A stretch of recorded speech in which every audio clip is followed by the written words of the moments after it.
Okay, today I'm joined by Rob Sweetner of KS4. KS4 are in the bed section, so anything to do with BTR, co-living, later living, hotels, that's what they focus in, and they're very focused in that space.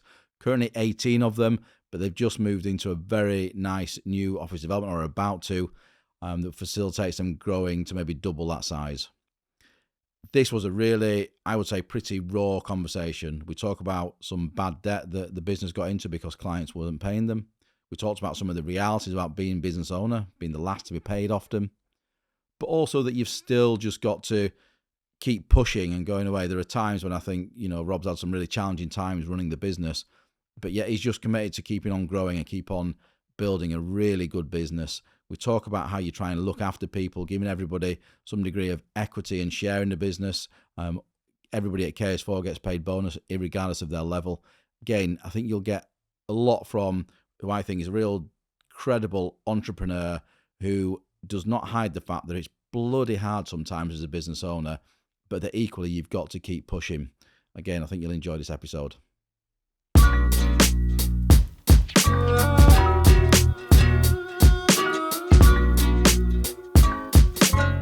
So I'm delighted today to be joined by Rob Sweetner of KS4. Rob, welcome.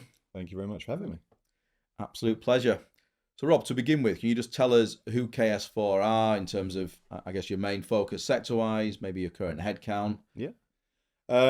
We are a project management, quantity surveying and employers agent consultancy. We mainly deliver in the residential sector, so anything with a bed, predominantly BTR, co-living, student accommodation. We do later living. We've started to get into hotels now, and we are now dipping our toe back into the shed market. Right. So yeah, we're 18 members strong now, 3.5 years old. So excellent. And that's all in London, isn't it, in terms of the team?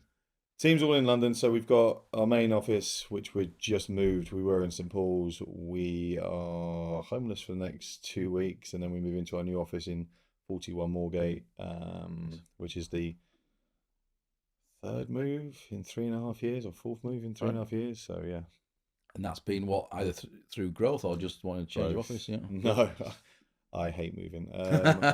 It's through growth. So we started off, there was 3 of us on day one. By the end of the first 9 months, which got us to December, we were 9. By the time we got to the end of the next year, we were about 13. By the end of the following year, we were 16. And by the end of this year, we'll be about 20. So, yeah. Brilliant. Yeah, now we're moving into a space with 3 meeting rooms, large space, open breakout space, our own pool table, the whole lot. So, yeah. Amazing. So that's enclosed space or part of a service office? It's a serviced office. It's like a part service office provider. So it's the Slanky family own the building, right. And there's only 7 tenants over 5 floors. Right. We've got our own roof terrace, which is only open to the tenants, and there's no people. So if you go to a Landmark or you go to a Myo, which we've been in, or you go to any service provider like a WeWork, they give licenses out to people to utilize the breakout spaces, right, and just come in and work. And all that does is creates anarchy in those areas. Where if you go to lunch, you can't sit down anywhere. So that's why we've gone away from that. And to be fair, the building looks great and it's been fitted out to our specifications, so which is brilliant. Amazing. So how long will that lease be that you're going for? We've signed into a 5-year lease with a 2 or 3 year break clause. So. Right. Okay. And I presume you're moving into a space that's bigger than you need now, so you can grow into it. Yeah. So it'll allow us another 8 desks, and if we want to redo a few bits, we can probably add another 10 desks on top of that. The plan isn't to get to a size of a Cast or all the large firms. Yeah. Because I find that you then stop delivering on your original mission statement. So my plan is to get to about 30 to 40 maximum. So we did a business plan the other week, in the end of last year, which would say we would get to 34, 35 people. We'd turn over 6 to 7 million pounds, and then that'd be a good business for everyone to make good money and deliver the right service. So yeah, so I mean, you're talking well, potentially between 150 to 200k per fee earner, Well, which we've been doing that. So since the start, we've been doing between about 150 and 200,000 grand, 200,000 pound a head. nice. So the plan is to continue doing that.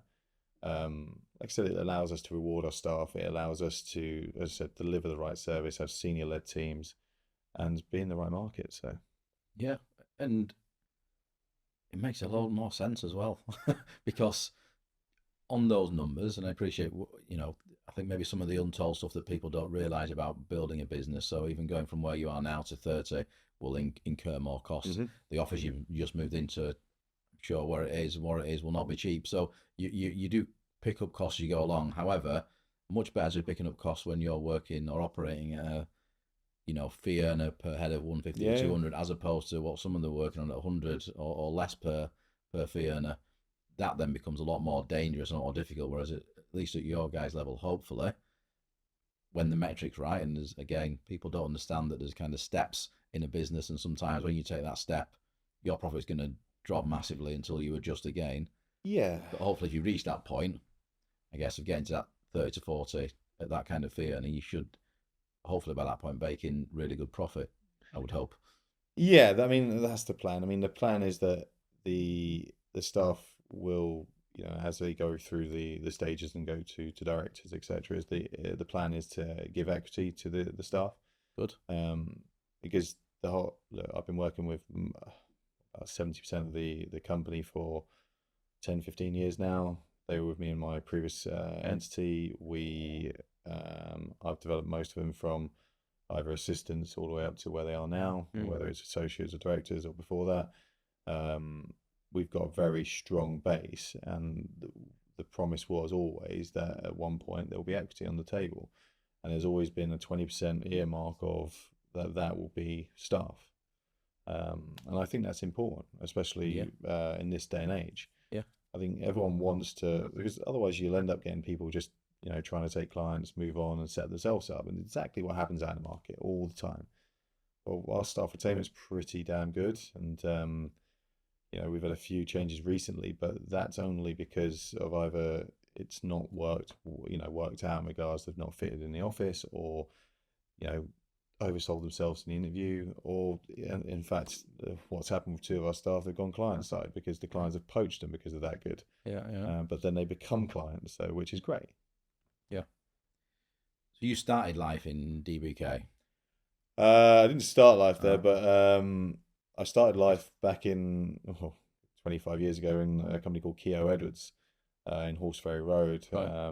and then was there for a couple of years. Went to a company called Cube Management. I was there doing Tesco rollouts under a guy called Wayne Mullins and Adam Taylor. Did Tesco rollouts and KFCs, and then went from there to RLB. I was at RLB for about a year, then got headhunted for Westfield Shopping Centres. So I went client side and was there for a year and a bit, and then the crash hit in 2008, and so we were made redundant. We were offered the redundancies, obviously first wave, and we took them, and which were extremely generous payouts, which was never done again by them, because the second wave they got a month's salary, and that was it. I think we pretty much took out about 5-6 months. I was only there for a year. Yeah. Then worked for a gentleman called Kiri Spiru, who was again one of my previous companies of HCD management. And then after that, went to DBK. Sorry, that's a lie. I went to KED Consulting, which was my own business. Did high-end residential for 2 years at the back end of the recession in 2011, 12, and 13. Right. Some high net worth individuals and some famous clients, and then decided to get a mortgage, and no one would touch me because I was self-employed and obviously paying yourself through dividends and what have you. So joined DBK back in 2013. There for 10 years, or just under 10 years. Was director there, in charge of development services, and then left there 2020, end of 2021. March 22, March the 1st was the kickoff of KS4. What year did RPS take over DBK? 2018. I want to say 2018, 2019. And sorry, you set up KS4 when? Sorry. 2020, end of 2021, 2022. So it was Tetra Tech bought RPS out in 23, I think, start of 23. But yeah, when RPS took over, it changed the dynamic of the company. So yeah. Yeah, because what I was going to say, the reason I was asking all of that, particularly DBK, but one thing I remember about DBK is, and testament to that, obviously, probably a lot of people who are working for you now are probably going back to the DBK days. Yep. DBK must have been doing something right because they were a business that had pretty phenomenal retention. I don't think they lost that many people compared to their peers. I'm sure they lost some people. Don't get me wrong, but compared to their peers, they did a really good job. I got the impression they were a really good business in terms of people. It was a great place to be. Sticky to them in terms of not moving on, or not moving on as regularly, let's say, as maybe happens elsewhere. Well, we didn't. So London, obviously, you had the London office, you had the Birmingham office, there was a Bournemouth office. I mean, most you basically kept to your own sort of division. Right. The London office was run by a gentleman called Steve Kelly, which you may know. Lovely guy, one of the nicest bosses you could have. The atmosphere in the office was great. It was young, dynamic, like everyone sort of. There was no cliques. Whereas in previous guises, there was always little cliques. So if you went to a large firm, it was like trying to get into whatever. But DBK, they had the right atmosphere, the right ethos.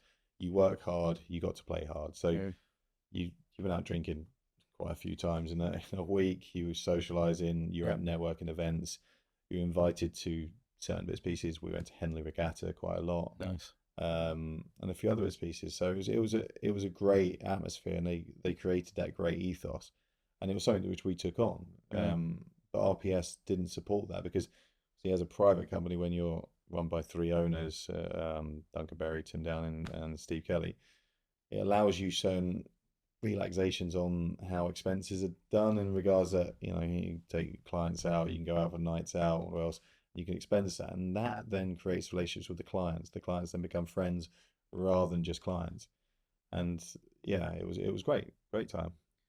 So do you recall how big from an overall headcount DBK was when RPS took them over? 120, I think, 110. Right, okay. Very different. RPS obviously at that point were probably thousands, were they? I guess 5,000 people. But it's interesting because obviously now the development services division is. I think when I left, there was 40 in the London office, and now there's probably about 5, if that. That's how bad it got. So yeah, fundamentally a very different business. This happens a lot. You see, particularly almost bizarrely with kind of QS and PM outfits, where businesses buy them, but they don't understand what they're buying. They just think we better get into the QS world in particular, probably more than PM, I imagine. They buy them, they don't really understand them. That's to increase turnover, isn't it? So they're just chasing turnover. There's so many companies which do that out there, and they do that for a reason. Obviously, then they can offset it onto debt, which they've got elsewhere in other countries. So, I think that was the exact thing. I mean, they came in, didn't really have a clue about what we did or how we did it. They were more an environmental sort of practice. They had these different. They had planning departments, they had architectural departments, they had all these other departments. None spoke to each other. So then they tried to cross sell, and it just didn't work because if we didn't know them, it's just cold calling, isn't it? So it's just a shame that they did that. And then Tetra Tech did the same thing, bought out RPS. No clue what they did, and there was obviously duplications in certain divisions. So, and obviously you can't speak for them at the end of the day, so it wasn't your choice. But what do you think the motivation at the time back then was for selling DBK? Money. I mean, I think they got they sell for like 13 million or something like that. So I think the partners got about 3.5 million quid each. For something where I think it was like Goyne and Adams and what have you way back when, and they, for people who started off as assistants to those companies to build it up to that and then sell it on. I mean, that's probably every small business, medium business's dream, to sell to the larger firm, make the money. They were retained for a few years, but obviously they were retained under duress, and usually they're, the offering is that, here's 3 million quid, but there's another £1 million worth of bonuses if you hit the targets you told us that you would in the sale pitch. Yeah, I don't think there's anything else. I think at the time of their lives, they just thought, yeah, that's the time. But again, what usually happens is you finish your retainment period, you go off somewhere else, you take the clients which you originally had and start again. I've just noticed a guy who's I'll try and get him on the podcast, and he's a guy called James Morris, who set originally a business called KHK. They sold that to JLL. He went and set up Tower 8. Tower 8. Sold that to Cumming, and I've just spotted his set up again, and he's like serial entrepreneur. He's just like, he must have something in the blood that he just wants to keep doing or it's it's rinse and repeat, isn't it? So as I said, the clients are there for the individuals. They're not there for the company. If don't get me wrong, your company is, if you've got a team, like I said, like I have, they deliver the schemes, they do everything on the schemes, but the actual contact is with me. That's how they know the place, and that's why they come to the place. So it's an interesting dynamic where these partners, like I said, these companies buy it for the turnover, don't understand it, and then they don't realize why it goes off a cliff. Because as soon as those partners have gone, everything's set up in the background, everything's done in the background, isn't it? And then they're running day one. People buy people, don't they? At the end of the day, so that's the reality. So, at what stage did you know you were going to set up KS4? Was that leading up to the RPS? What stage? So you were there, obviously, what, 2-3 years into the RPS journey before leaving? Yeah, about 4 years. Right. It was funny because a friend of mine had left to go to, so a friend of mine who was he was an assistant of mine, trainee right at the start. I built him up all the way to, I think it was like associate director. He then left, went to CA Ventures, and they were doing a BTR bit, and then they scrapped that and let him go, and he came back. So anyway, we were going to football one day, and I was comfortable. I was on, I wouldn't say a great salary for what position I was in, but it was decent enough. I was comfortable. I had 2 kids. I was married.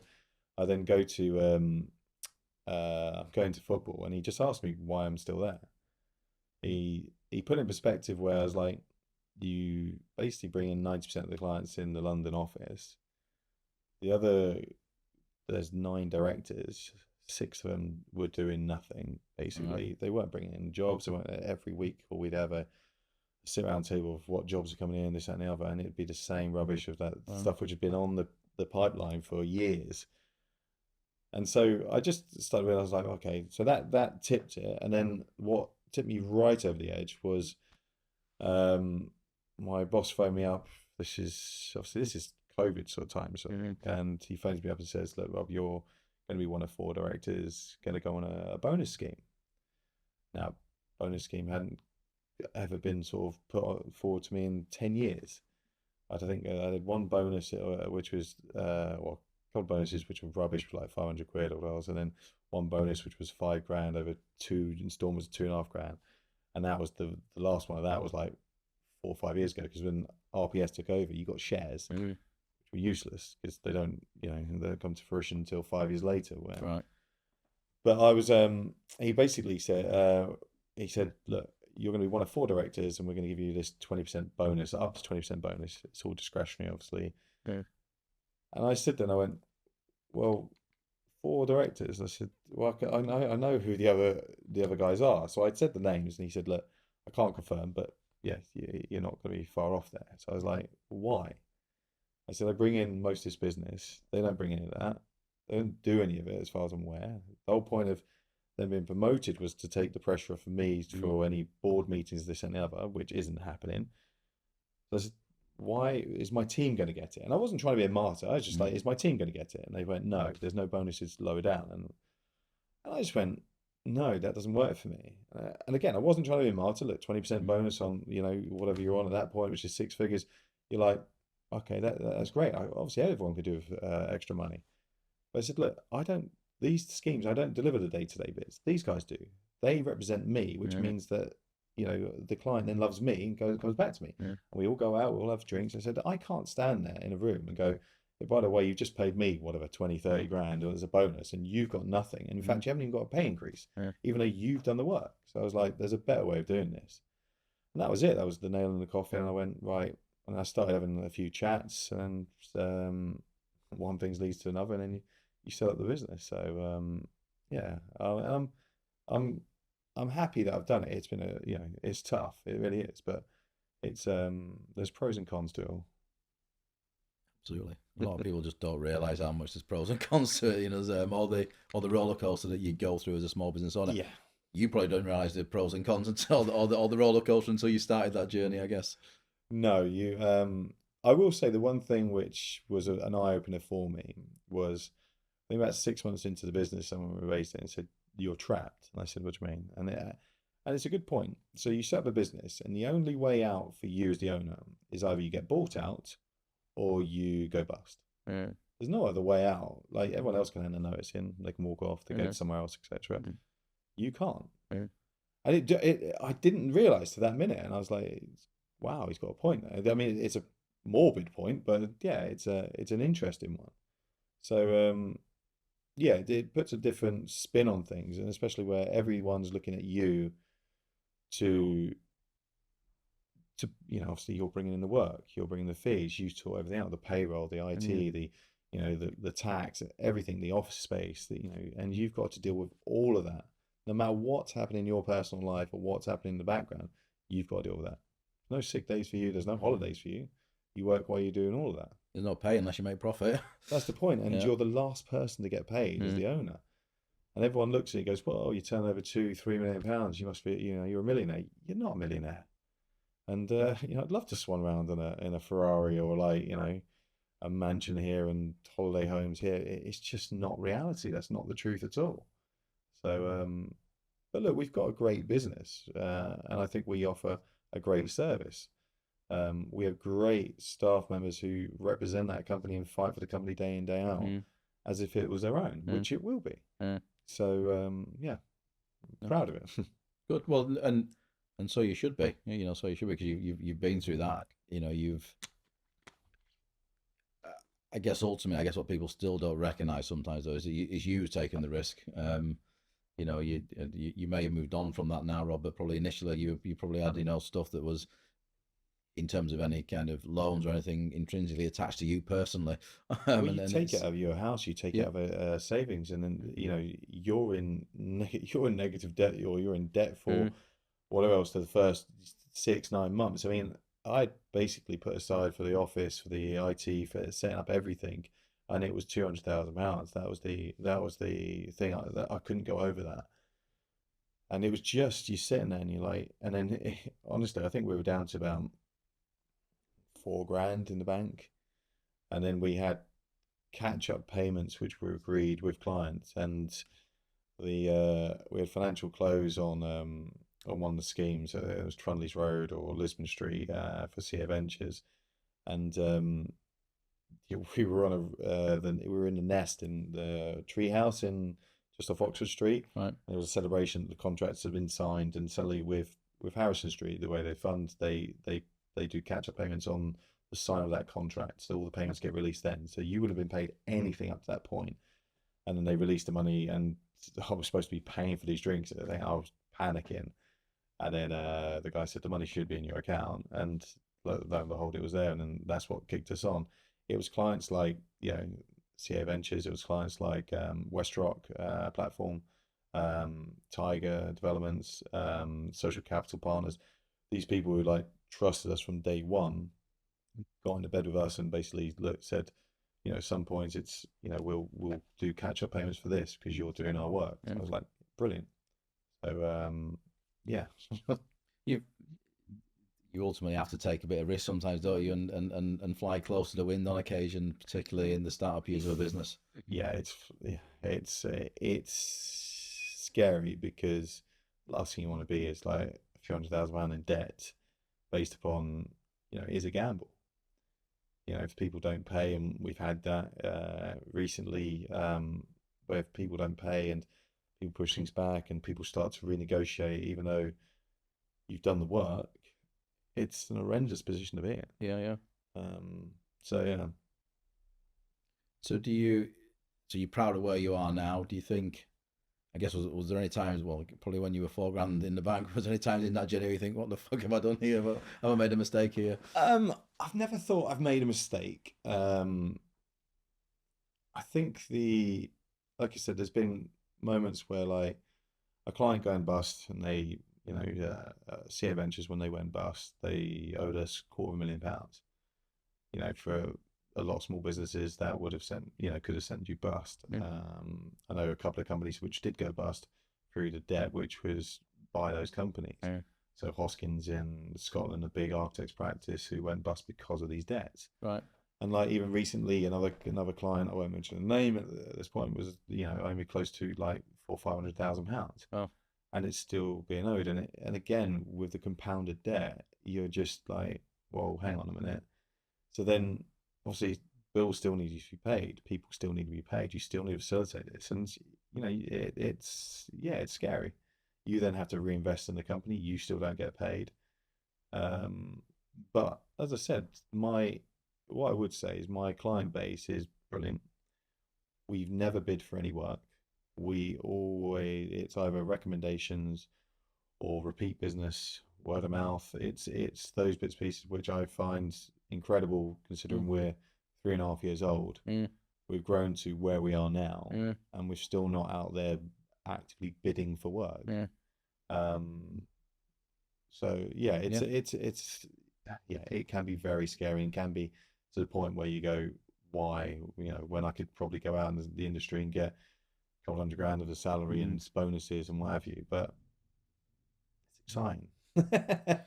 Look, I've run my own business since the age of 24, so I don't think I'd ever go back. But there are times when you question, what the hell am I doing here? Well, that's a good point there. What you just said there, you could probably go out and earn, a six-figure salary without all the stress, and some years you probably not paid yourself a six-figure salary yourself as a business owner, anywhere near it in some cases. And going back to that point there, you've got a client owing you a lot of money, which, just doing a quick math when you're talking about what the turnover was, that's 15-20% of your annual revenue. It's got to be stressful. It's one of those things where, like, it's where do you stop? Because you could be harsh and go, right, I'm going to issue 7-day notices, I'm going to issue this, and this. It's coming, no problem. We're going to pay you, no problem. Okay, fine. And you roll with it for a bit. But at that point, then it's rolled up to, now it's 100 grand, £150,000. Meanwhile, you're being paid by other clients, which, is offsetting the harshness of what's happened. But it starts compounding, and then you get to a point where you're like, right, I can't do this anymore. Like, I can't be cash flowing your business. No. And it's just, you sit there and you're like, wow, that's, you're talking about a lot of money, and then you then decide to get legal letters or what else, and that costs you a few £1,000s just for letters, because they've got to read all the documentation, or to get the right. You can brief them as much as you can, but they have to do that, so that costs you 5-10 grand. And then they say, right, well, you can go to mediation with the person, and you go to mediation, you agree as the settlement, etc. And if they don't pay that, you're still sitting there, with nothing to show for it. And then you've got to pay more legal fees. And then, by the way, if you want to go to court, it's going to cost you this amount of money. You're like, right, so it's going to cost us both £50,000-100,000 just to take it to court over a fee of whatever it is. And you're like, really? So I think our industry in itself is quite antiquated in regards that we do all our work and then we get paid for at the end of it. Yeah. Whereas a lot of other industries get paid before you do the work. So you wouldn't have this in most other industries, where you do the work and then you issue an invoice 30 days later and you don't get paid for another 30 days after. So there's 60 days of cash flow which they've got in their bank, which you don't have in yours. So yeah, I think it'd be great if it could change, but it probably won't. Yeah, exactly the same in recruitment. I do all the work at my risk. Yeah. And so,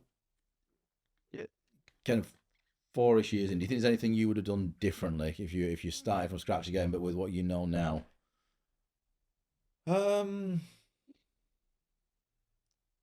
know, to be fair. But someone asked me this the other week, and I said, would you employ as many staff?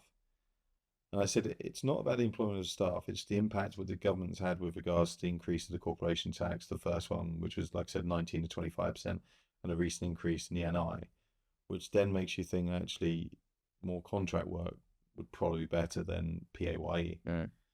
But then you don't have the loyalty that, if they want to drop their hat tomorrow and move on to someone else because they're paying a bit more, that's the issue you have. So I don't think we'd have done anything different. I think, like I said, been a bit more proactive on the debt side of it, probably. Probably a little more on the trying to get a CFO on board rather than handling it all myself. Yeah. But you always look at it as like an overhead, another overhead, another overhead, and you're like, I could probably do that. I probably do that. And so, yeah. And that's a fine balance between making a call as to, are you, like you say, can you make do? Or if you get somebody in, who's going to be more professional, maybe not more professional insofar as they know what they're doing more than you do within that field, because that's not your field. You're not you're not a CFO at the end of the day, so you're not maybe going to do it as well as they will do. Exactly it. They'll know loopholes, whereas you don't. I mean, that's what you pay accountants for, but unless you've got internal accountants, the external accountants are still doing service for 20 other firms. So whether you're getting the full service, I don't know. Probably equivalent to a firm hiring a QS or PM consultancy. At the end of the day, you've got to find the right one, haven't you? I'm sure there are really good commercially minded accountants who will actually help you in your business versus the ones who just report. It's a different, isn't it? Yeah, I mean, there's a lot in our industry where, we used to take the mick out of PMs saying they're Royal Mail, and they literally just deliver one thing to another. But when you've got decent PMs, they're like rocking horse. But if we've got a lot of people out there who get, then and you'll see by their fees. So they'll go in for a fee for it might be the same PMQSEA, which we'll do. And it'll be like 0.7% because they are literally just writing the certificate and just turning up and maybe writing some minutes. That's it. Whereas a decent person will be driving that project. They'll be driving the efficiencies. They'll be driving the viability. They'll be driving everything. They'll be pushing all the consultants. They'll be coordinating everything. And luckily that's what we do. But our fee profile is a lot higher than that. But I think, like I said, you pay for what you get. Of course you do, yeah. One thing I would say is that in our industry, and what we do is that our fees should be irrelevant to the grand scale of things, because if we're doing our job, we should be saving a lot of money as we go through. Yeah. One, from a lot of the other consultants, which we will help employ with the developers, but also with the contractors as well, driving the cost down and making the efficiencies go higher. If we're saving £1 million a build cost and my fee's £500,000, my fee's irrelevant. Yeah. So that's what we try and sell. It always used to be a sales pitch of mine of it should be irrelevant, but I think it's true. Yeah, 100%, absolutely. So the thing that I'm finding, we're in terms of what's released, with 7 released now into this series, and there's a lot of people saying they're really interested when I talk about what everyone's using from a tech perspective internally in the business. So what are you doing to kind of manage the business day to day in terms of systems, tools, tech? Well, we have an IT company which deals with all that, and they spec up our laptops and what have you. But I mean, we bring everything back to basics, because I know AI is starting to come into everything. And if you go in Teams meetings now, everyone's AI is logging onto it to do the minutes and the actions and whatever. I like to bring it back to just old school, just because otherwise people aren't learning. They're being lazy. So all of our stuff is, we still use Microsoft Office. We still use, 365. So we'll use Excel. We'll use Word, PowerPoint. We use a thing called Bluebeam, which is like CAD measure. So we'll go through our drawings. We'll measure our drawings. It will highlight everything that we need to highlight. We can extract that, pull that into our cost planning.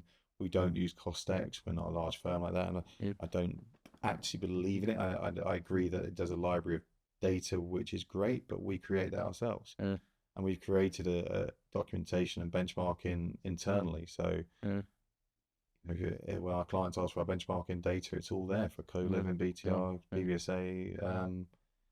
So I'm not going to say old school, because we're not doing bills of quants, but IT's our IT. It's Yeah, not yeah, anything flash. yeah. Okay. No, and I think this subject does divide the market. To be fair, I think some will be 100% in your camp. Some will be 100% in It a can view make that it easier, can't it? Like look, yeah, AI is making things easier, and yeah, it is going to get in our industry a lot more, and it will be yeah, developed and developed and developed. But there's a use for it. But then we're then losing the expertise in our industry. yeah, We're getting people to be lazy. We're relying upon that, and then who double checks that? yeah. So then where the liability falls. So if that AI is, I'm not saying it's going to mess up or else, but let's say there Mm. is a glitch and it's Yeah, yeah. messed up. Well, there's Your arguably the case that it does mess up. yeah, Yeah, your £10 million yeah, PI is based upon what yeah. the AI, because I'm Mm, sure it doesn't cover that. mm, I prefer people who are like, yeah, old school, check, double check, someone approves it at some point, yeah, signs it off. I don't want AI doing that job for us. and arguably going forward, if this is the world that kind of say a young QS or PM comes into, if they don't learn the basics and how to do it almost a traditional way, and yeah, you're not going to be sat at the drawing table, but unless they learn the fundamental basics, then they don't know whether the AI is what the AI is churning out is correct or not correct. But again, I think there's a big issue of our industry, just full stop, with our expertise, which is out there at the moment, and mainly because of the crashes that we've had. Mm, So in 2007, 2008, when we had the crash, we didn't invest in our industry for mm, 5 years. mm, Well, that's where the senior and so the real good experienced people would have that now. So mm, those people would be coming through as yeah, seniors, associates, directors. You're not getting that, and the people you are getting haven't delivered schemes properly. Haven't done all from inception to completion, or they absolutely. do bits and pieces and then they jump about. So I the last thing I need is an AI person, someone who's just been relying on AI, also not having experience in anything else, because that just makes them, I can't use that. I don't think many people can unless you're trying to get bums on seats only. Yeah, yeah, yeah, yeah, So, yeah. Agreed. In terms of the makeup going forward of who you recruit, Rob, from I think you said 18 in you at the moment in terms of headcount. What's that going to be? Are you going to actively pursue younger people? Do you think you just carry on trying to find experienced people? so we're trying to do it, like, it needs to be organic, Yeah, but always looked as a pyramid, pyramid structure where, like, you've got, let's say you've got a director, you've got two associates, you've got four, you have four seniors yeah, or very intermediates and um, assistants. Now, it doesn't always work like that, mm, and people can leave and this and the other. But you want the lower, the intermediates, the assistants, the trainees to look it up and go, oh, I can be an intermediate, I can be a senior. mm, There's room for me to be an associate. There's room mm, for me to be a director. mm, If you've got 7 or 8 directors and you've got 4 seniors and whatever else, and it suddenly does this, which our old firm did, uh, you're looking up going, there's no room for me here. uh, And the overhead must be horrendous. uh, So the way, look, we've got 3 directors at the moment. There's myself, Ed Portsmouth, and James Truscott. There's 2 associates, which is Pete Armstrong and Pete Arison. The plan is that they will move up to directors. The seniors will move up to the associates. The obviously intermediates move up there. And then as we're growing, we're filling in to the intermediates and seniors. uh, We're not, we do year outs every year, and the first year we've offered them their job. He's come back and he's working for us again. The year out we've just had, we're in a position to make the offer, but we'll really look at that once she's passed, and then we'll have a discussion then. We've got a new year out now. We've got a good strength and breadth for all our lower, like I hate saying the lower, the intermediates and the assistants, which then allows them to grow up. Where yeah, we're investing at the moment is the higher end of the intermediates and the seniors. But it's so hard because it's lack of depth in the market at the moment for those levels, especially someone who's actually delivered a scheme. It's interesting because I'm starting to look at, like, architects are now starting to come through over to our side of PM side of it, because obviously the architects don't pay the best, and they would have done 7, 8 years of looking at it, but now they can review drawings, because with the BSR side of it, you've got stage 4 drawings.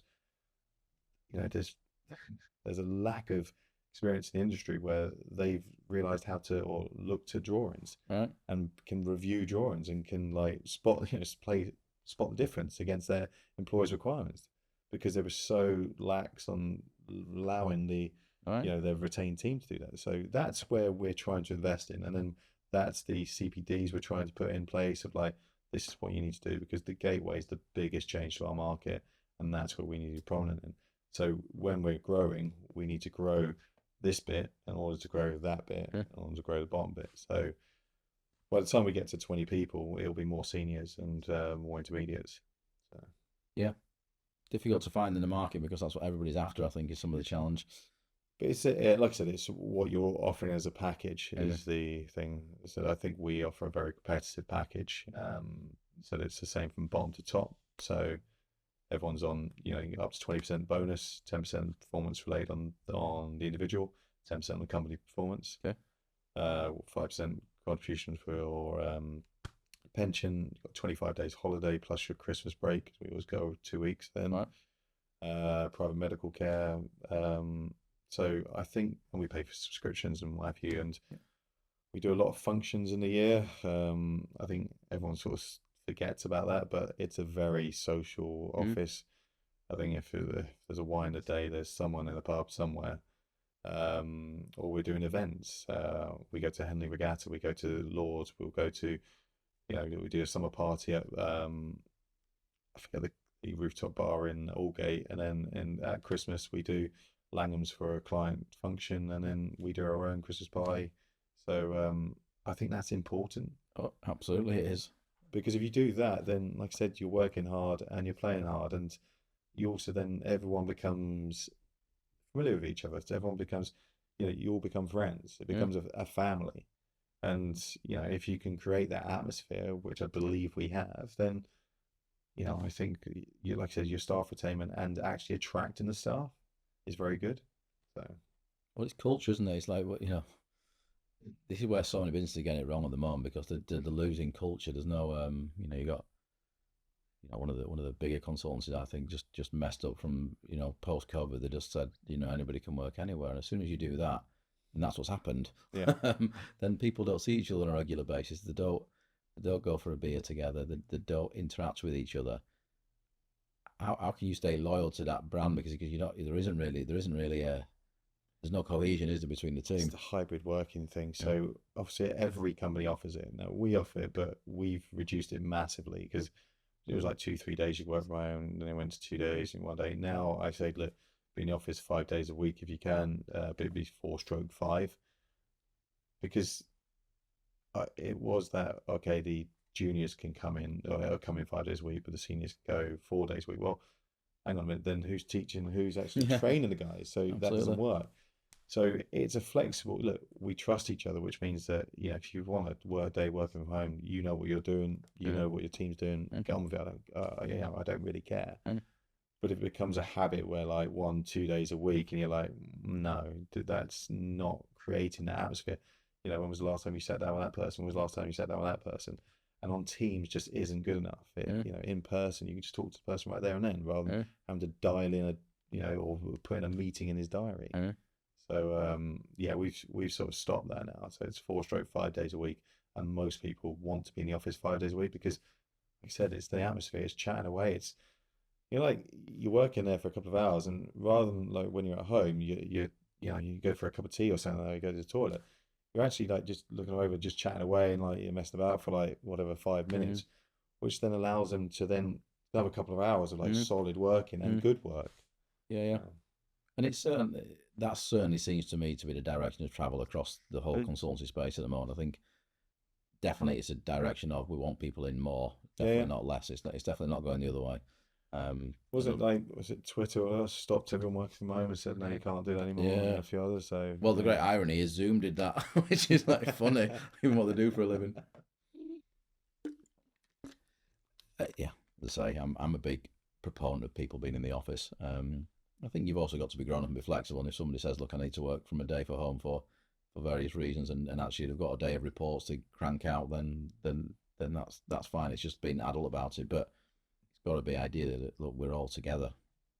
Yeah, I mean, I'm asking them to, like, the guys just to liaise with their line manager and just say, look, I'm going to work from home this week on that day or next week on that day. Is that all right? It's like, yeah, no issue. It's entirely up to them. Um, I mean, look, my associates don't need to do that with me, or that's down to them. I trust Mm, them mm, to run their teams how they want to run their teams. But mm, yeah, it's just the culture's got to be there that everyone's doing the same. It can't be special circumstances for this person rather than mm, that, yeah, anyone else. yeah. So going forward, Rob, do you think you will remain in the bed space, or do you think you'll expand beyond that? I'll say never, but I think in expanding into different sectors and like, look, we do industrial's always been one where we've done it in the past at RPS and Yeah, sort of we decided to focus on the resi market. uh-huh, And because it's where everything is at the moment and it will never die, the resi market. yeah, Now co-living's come into it and we've become sort of the experts in that with a company called Reshape and Host. So I just think it's the right place to be. yeah, And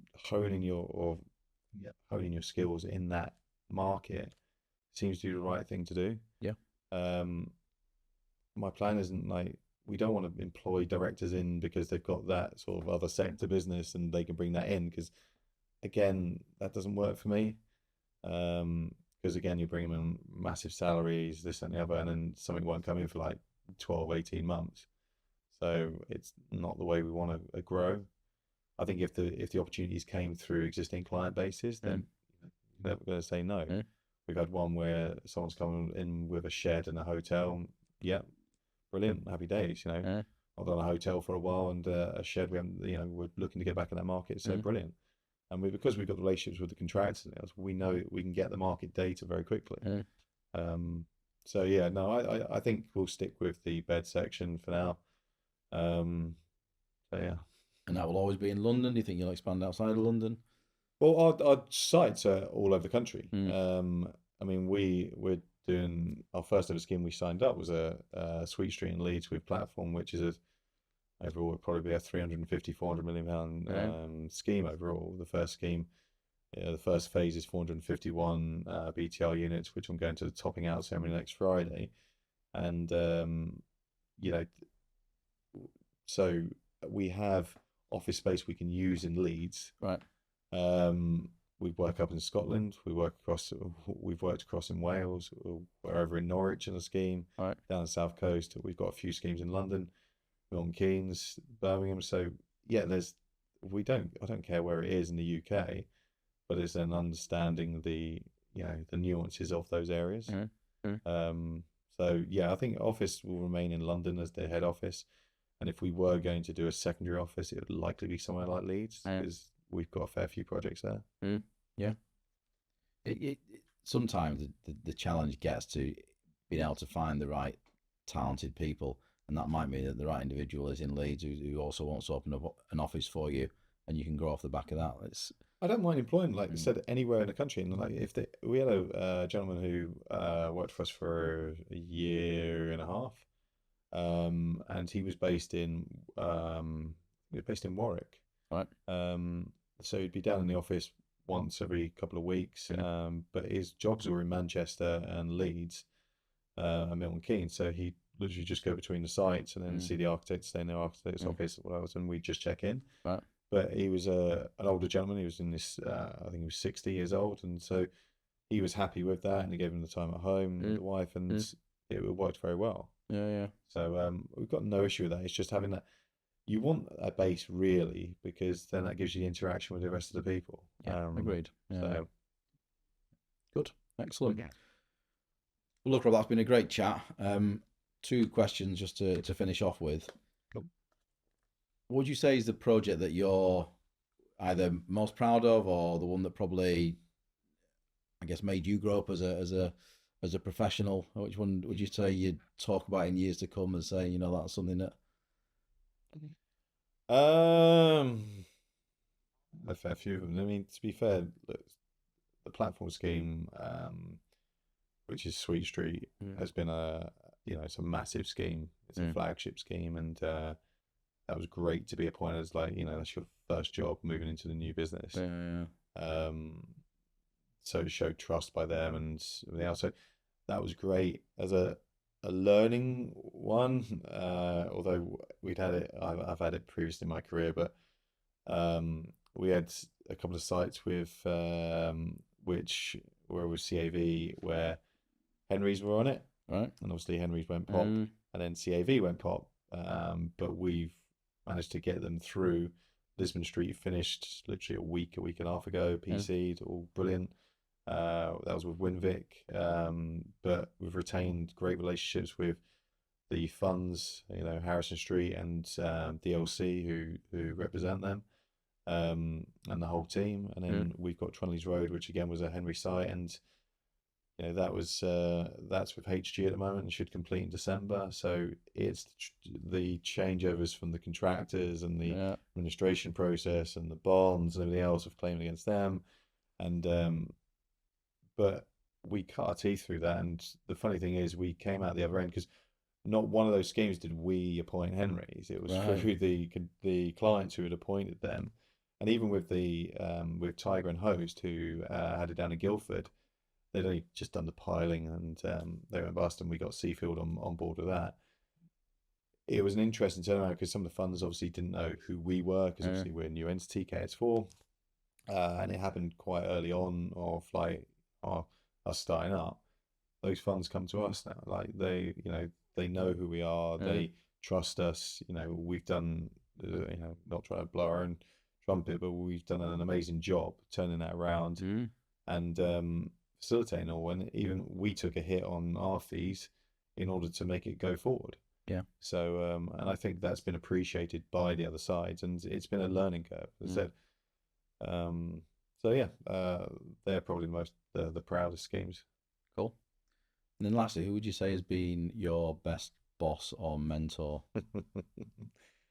Dear.